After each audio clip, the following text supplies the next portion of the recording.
दोस्तों हमारे देश के अंदर माइनिंग की एक्टिविटी जम के बढ़ रही है। तरह तरह की मिनरल्स के लिए माइनिंग की एक्टिविटी सरकार प्रमोट करना चाह रही है और ये बहुत अच्छी बात है, तालियां होनी चाहिए। लेकिन एक ऐसी माइन है हमारे देश के पास जो कि हर साल अपने आप बस बड़ी होती जा रही है। उसके अंदर लिथियम भी है, कोबाल्ट भी है, निकल भी है और भी बहुत सारी चीजें हैं, कई सारे रेयर अर्थ मिनरल्स भी हैं। और वो सारी की सारी चीजें जिनके लिए हम हर साल हजारों करोड़ रुपए बाहर दूसरे देशों को बेचते आए हैं, चाइना तक को बेचते आए हैं, मेजरली इनफैक्ट चाइना को ही बेचते हैं। अब यहीं पे आती है सबसे इंटरेस्टिंग बात कि ये जो माइन जिसकी मैं बात अभी कर रहा हूँ वो जमीन के नीचे नहीं है, वो हमारे घरों के अंदर है भाई। एंड अब कुछ लोग क्या बोलेंगे, अबे क्या बोल रहा है, डिटेल में सुनो। आपके पास जो इलेक्ट्रिक स्कूटर है या फिर आपके ऐसे लैपटॉप है जो आप यूज नहीं करते हो, उसके अंदर बैटरी है। आपको कोई फोन है जो कि ड्रॉअर के अंदर पड़ा है, अब नया ले लिया आपने, उसका क्या कर रहे हो, उसके अंदर जो बैटरी है और जो इतना मेटल उसके अंदर लगा हुआ है, ये सब कुछ ये लिटरली एक गोल्ड माइन है। कुछ लोगों को लग रहा होगा अबे यार तूने क्या बात कहां से कहां घुमा दी। ट्रस्ट मी, ये बहुत बड़ा मार्केट है और इतना बड़ा है कि इन सबको कचरे की तरह जब हम डिस्कार्ड कर देते हैं, उसको थोड़ा बहुत प्रोसेस करके जो भी निकलता है उसको उठा करके हम मोस्टली बाहर बेच देते हैं और वो लोग उससे निकालते हैं मिनरल्स और हमें वापस बेच देते हैं। मतलब समझ रहे हो, पहले मिनरल्स को इंपोर्ट करते हैं महंगे दाम पे, फिर वही मिनरल जब उसकी बैटरी मर जाती है, फिर डिवाइस खराब हो जाता है, हम स्क्रैप की तरह बाहर बेच देते हैं, कई बार ऐसे ही फेंक भी देते हैं सस्ते दाम पे, और फिर वही मिनरल रिफाइंड फॉर्म में वापस इंपोर्ट करते हैं हम बाहर से। सोच के देखो, एक ही चीज के लिए हम प्रैक्टिकली एज अ कंट्री 3-3 बार पैसे दे रहे हैं। तो यहीं पे आता असली सवाल कि यार अगर ये इतना ज्यादा ऑब्वियस है तो आज तक किसी ने ये लूप बंद क्यों नहीं किया है। वेल, कुछ लोग ट्राई कर रहे हैं और इसीलिए वीडियो बनाना इतना ज्यादा इंपॉर्टेंट था। तो जरा एक चीज की बात से शुरू करते हैं जिसके बारे में आपने शायद कभी सुना नहीं होगा। ये कहलाता है ब्लैक मास। ये क्या होता है, तरह तरह की जो आपकी बैटरीज होती हैं इनको ले करके एक साथ श्रेड कर दिया जाता है, उससे काले रंग का एक पाउडर बनता है एंड इस पाउडर को हम क्या करते हैं, जम के हम एक्सपोर्ट कर देते थे। अभी रिसेंट में इसके ऊपर कई रोक लगा दी गई है कि यार जितना हो सके हम इसको डोमेस्टिकली में रिफाइन करें। बट इंपॉर्टेंट बात क्या है, जितना हम अभी तक एक्सपोर्ट करते हैं, बॉस सोचो उससे कितना सारा लिथियम, कितना सारा कोबाल्ट, कितना निकल हमने बेसिकली बाहर वापस भेज दिया।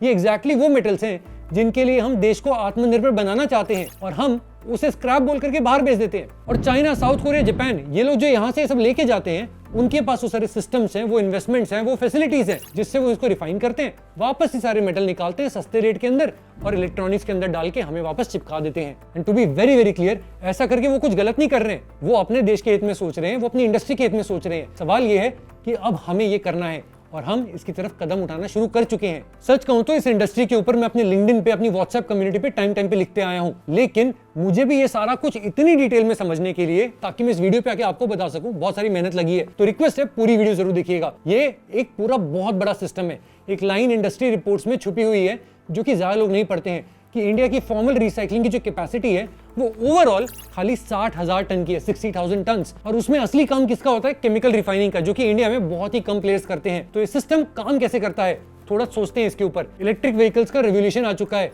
एंड इनफैक्ट दिल्ली गवर्नमेंट की जो ईवी पॉलिसी है उसके ऊपर तो पूरे देश में अब चर्चा चल रही है कि पूरे इंडिया का फ्यूचर ये हो सकता है। और ऐसे में हमें इतना तो क्लियर है कि यार ये बात बहुत ज्यादा सीरियस लेवल पे आ चुकी है। और FY 26 के अंदर इंडिया ने अकेले 14 लाख इलेक्ट्रिक स्कूटर बेचे। उस हर स्कूटर के अंदर एक बैटरी है, हर बैटरी की एक उम्र है 7-8 साल, उसके बाद वो बैटरी मर जाती है और तब क्या होता है, तब वो एक प्रॉब्लम बन जाती है। और ऐसे में अक्सर वो किसी इनफॉर्मल कबाड़ी के पास जाती है जहां उसे खुले में जलाया जाता है या फिर तेजाब में डाल करके घोल दिया जाता है एसिड के अंदर, या फिर दूसरा रास्ता ये होता है कि वो एक फॉर्मल रिसाइकलर के पास जाती है जो उसे श्रेड करके काला पाउडर बनाता है, जिसे अभी हमने नाम दिया था क्या, ब्लैक मास, और उसे फिर बाहर भेज दिया जाता है क्योंकि ज्यादातर इंडिया में वो रिफाइन किया नहीं जाता, उसके लिए जो टेक्नोलॉजी चाहिए ज्यादा लोगों के पास है ही नहीं। एनी विच वेज, दोनों केसेस में मिनरल देश के बाहर जा रहा है। यहाँ विलन कोई एक कंपनी नहीं है, विलन ये पूरा का पूरा लीनियर सिस्टम है जहां हम कचरे को सिर्फ और सिर्फ कचरा समझते हैं, माइन नहीं। तो इसी बात पे आओ जरा समझते हैं कि ब्लैक मास आखिर कैसे काम करता है। जब आप एक डेड बैटरी को बड़े श्रेडर के अंदर डालते हैं, बिल्कुल मिक्सर ग्राइंडर की तरह, तो बस इंडस्ट्रियल स्केल पे वो बैटरी टूट जाती है, छोटे छोटे टुकड़े उसके आ जाते हैं आपके पास। बाहर का स्टील कवर, एल्यूमिनियम, कॉपर की तारें, प्लास्टिक, ये सब कुछ अलग अलग उसके अंदर आ जाता है। इन सबको जब निकाल दो तो बचता है जो, उसको बोलते हैं ब्लैक मास, बारीक काला पाउडर, वेरी वेरी पाउडरिश। और यही पाउडर असली खजाना है। इसमें लिथियम, कोबाल्ट, निकल, मैंगनीज, तरह तरह के रेयर अर्थ एलिमेंट्स, सब कुछ कॉन्सेंट्रेटेड फॉर्म में होता है। 1 टन बैटरी को श्रेड करो तो रफली आधा टन ब्लैक मास बन जाता है, ऐसा कहा जाता है इंडस्ट्री वालों के द्वारा। लेकिन यहीं पे एक बात है जो कि कोई नहीं बताता कि ब्लैक मास को बनाना तो आसान है, लेकिन उससे असली प्योर बैटरी ग्रेड के मेटल को निकालना वो बहुत मुश्किल काम है और वहीं पे असली गेम होता है। तो असली सवाल यहीं पे आता है कि यार ब्लैक मास से मेटल निकालते कैसे हैं। 2 तरीके हैं इसके।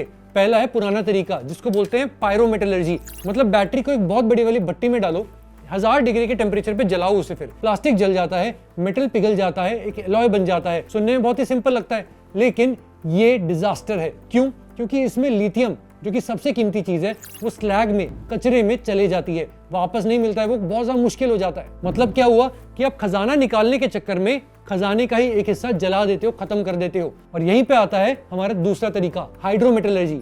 ये आग से नहीं, ये पानी और केमिस्ट्री से काम करता है। सिर्फ 100 डिग्री पे भी काम करता है ये। तो आप पूछोगे ऐसा क्या इसमें? मतलब ब्लैक मास को लेते हो, उसको एसिड में घोल देते हो, फिर आप एक एक मेटल को उससे अलग करते हो। कैसे? पीएच को कंट्रोल करके, स्पेशल सॉल्वेंट डाल करके। और इसके कारण रिकवरी रेट जो होता है कोबाल्ट और लिथियम का लगभग 95 to 98% तक चले जाता है। ये वो नंबर है जब सब कुछ बदल जाता है। अब यहाँ पे आपका मोमेंट आता है जहाँ पे बोलते हो भाई मजा आ गया। क्यों? याद है मैंने कहा था कि ब्लैक मास बनाना आसान है, रिफाइनिंग मुश्किल है। और याद है इंडिया की सारी कैपेसिटी ब्लैक मास तक ही रुक जाती है मोस्टली। इसका मतलब ये हुआ कि इंडिया ब्लैक मास तो बनाता है, पर उससे प्योर मेटल निकालने वाली केमिस्ट्री हमारे पास स्केल पे नहीं है। ज्यादा प्लेयर के पास तो बिल्कुल भी नहीं है, और इसीलिए अभी तक वो ब्लैक मास हमारा बाहर जाता था। बट इसी बात को जरा अलग पर्सपेक्टिव से सोचते हैं। मान लीजिए आपने निकल, मैंगनीज, कोबाल्ट वाली जो बैटरी होती है, जिसको एनएमसी बैटरी कहते हैं, उसका ब्लैक मास ले लिया। कितना? 1 टन। उसकी रिकवर्ड वैल्यू जो होती है वो 1.5 लाख से 2.5 लाख के बीच में कहीं पे भी हो सकती है।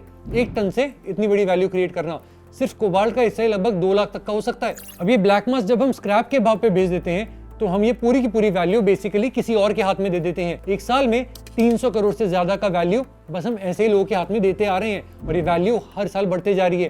क्यों? क्योंकि इलेक्ट्रॉनिक्स का कंजम्पशन इतना बढ़ रहा है। और इस पूरी की पूरी कहानी में खाली एक प्लेयर हारते आया है, वो है हमारा देश यानी इंडिया। और यहीं पे आती है दूसरी बात, हमारे अपने सेल मैन्युफैक्चरर्स, वो गीगा फैक्ट्रीज जो कि गवर्नमेंट की पीएलआई स्कीम के अंडर बन रही हैं, उनके पास रॉ मटेरियल है नहीं, क्योंकि हमारा मटेरियल वो तो बाहर जा रहा है। और यहीं पे आता है तीसरा पर्सपेक्टिव उन लोगों का जो कि बेसिकली इनफॉर्मल कामगार हैं। मतलब वो लोग जो कि ऑफिशियली इस इंडस्ट्री में एग्जिस्ट ही नहीं करते, लेकिन इनके बिना इंडस्ट्री नहीं चलती है। और ये लोग अपने नंगे हाथों को लेकर के एसिडिक सॉल्यूशंस के अंदर दिन भर काम करते हैं। अब जरा सोचो उनकी लाइफ पे, उनकी फैमिलीज पे क्या क्या कॉस्ट इससे इन्फ्लिक्ट हो रहा है, जिसकी हम कभी बात ही नहीं करते हैं। और इसीलिए बहुत ज्यादा जरूरी हो जाता है कि इन सारे पॉइंट्स को मद्देनजर रखते हुए जम के इन्वेस्टमेंट्स होने जरूरी है कि हम कैसे खुद का ब्लैक मास खुद प्रोसेस करें, खुद उससे मिनरल्स निकालें और उसको फिर एंड प्रोडक्ट्स में कन्वर्ट करना शुरू करें। हम अर्जेंटीना और ऑस्ट्रेलिया में लिथियम ढूंढ रहे हैं, जबकि एक लिथियम की स्ट्रीम हर साल हमारे अपने घर में पैदा हो रही है। बहुत जरूरी है कि इस स्ट्रीम को हम यहाँ पे कैपिटलाइज करें, इसके ऊपर जम के काम करें।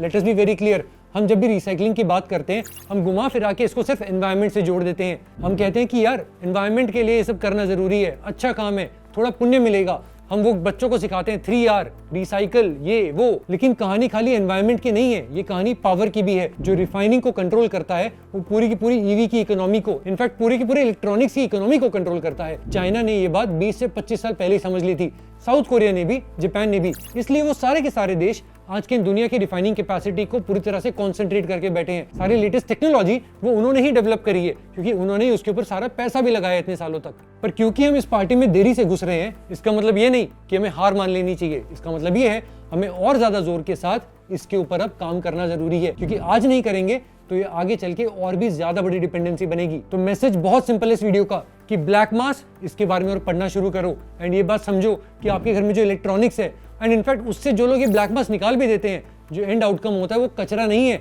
वो एक लेवरेज की चीज है। और यही आती है वो मिसिंग फैक्ट्रीज जो कि अब जम के लगनी शुरू हो गई है। लोहम नाम से एक कंपनी है, अटेरो नाम से एक कंपनी है, और भी बहुत सारी ऐसी कंपनीज हैं जिनको सरकार अपनी 1500 करोड़ की स्कीम के अंदर इंसेंटिव्स दे रही है कि यार ये सब फैसिलिटीज लगानी शुरू करो, कहीं से भी करो, बस करो, हमारे देश की जरूरत है। अब ऐसे ही एक और रिसेंट इन्वेस्टमेंट है जो कि अनाउंस हुआ है, जिसकी बात करना थोड़ा इंपॉर्टेंट हो जाता है, कि मुझे लगता है ये बड़ा स्पेशल है। मैं आपको बताता हूँ क्यों। वेदांता ग्रुप तो हम सब जानते हैं, उन्हीं के प्रमोटर फैमिली में एक मेंबर है जिनका नाम है नवीन जी अग्रवाल। अब उन्होंने एक कंपनी फ्लोट करी जिसका नाम है NAN ग्रीनमेट, और इस कंपनी ने बेल्जियम की एक कंपनी जिसका नाम है साइलॉक्स, उसके साथ हाथ मिलाया है और बोला है कि हम 50-50 एक जॉइंट वेंचर बनाएंगे। और ये जॉइंट वेंचर मैटर क्यों करता है? क्योंकि साइलॉक्स इस गेम में कोई नया खिलाड़ी नहीं है। उन्हें 40 साल से ज्यादा समय हो गया है यूरोप में मेटल केमिस्ट्रीज के ऊपर काम करते हुए, और उसकी इंडियन टीम ने ये एग्जैक्ट हाइड्रोमेटलर्जी का प्रोसेस इंडिया में पायलट स्केल पे ऑलरेडी वैलिडेट कर भी लिया है। मतलब टेक्नोलॉजी रेडी है, रिस्क कम है। और इन्होंने अब अनाउंस कर दिया कि वो आंध्र प्रदेश के अंदर अपना पहला प्लांट लगाने जा रहे हैं। कितना?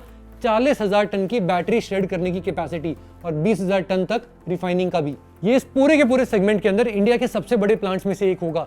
बट ये भी इंपॉर्टेंट बात नहीं, इंपॉर्टेंट बात क्या है कि बॉस ये जो ग्रुप है इनके पास एक्सपीरियंस है बड़े लेवल के इन्वेस्टमेंट करने का और बाद में उन्हें एक्सपैंड करने का। अगर ये प्लांट अच्छा चलता है, अगर यहाँ पे यूनिट इकोनॉमिक्स सही चल जाते हैं तो पॉसिबल है कि ये तो और ज्यादा पैसा लगाएंगे, इसे एक्सपैंड भी करेंगे, बट मोर इंपॉर्टेंटली और भी ज्यादा बड़े बड़े जो खिलाड़ी हैं वो शायद इसके अंदर पैसा लगाना शुरू करें।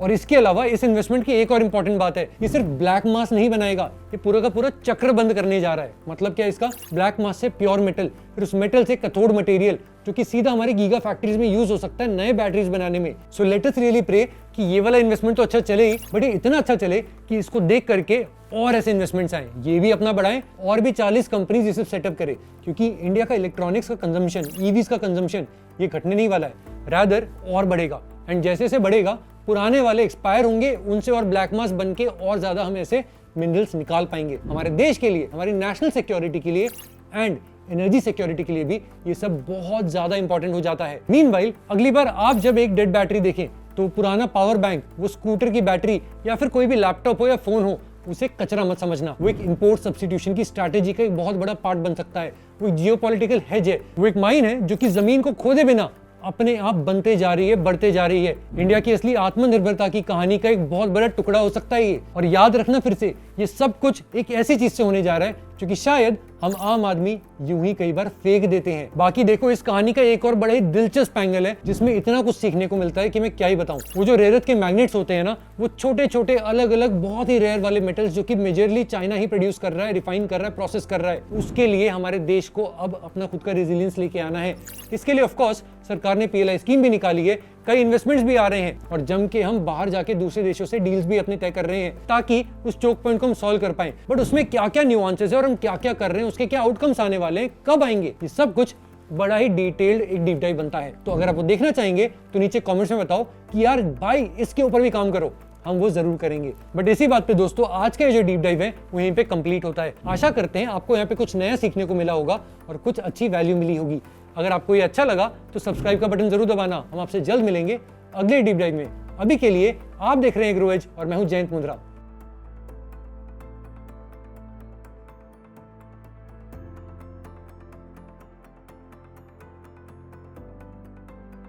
Investment in securities market are subject to market risks. Read all the related documents carefully before investing. Please read the risk disclosure documents carefully before investing in equity shares, derivatives, mutual fund, and or other instruments traded on the stock exchanges.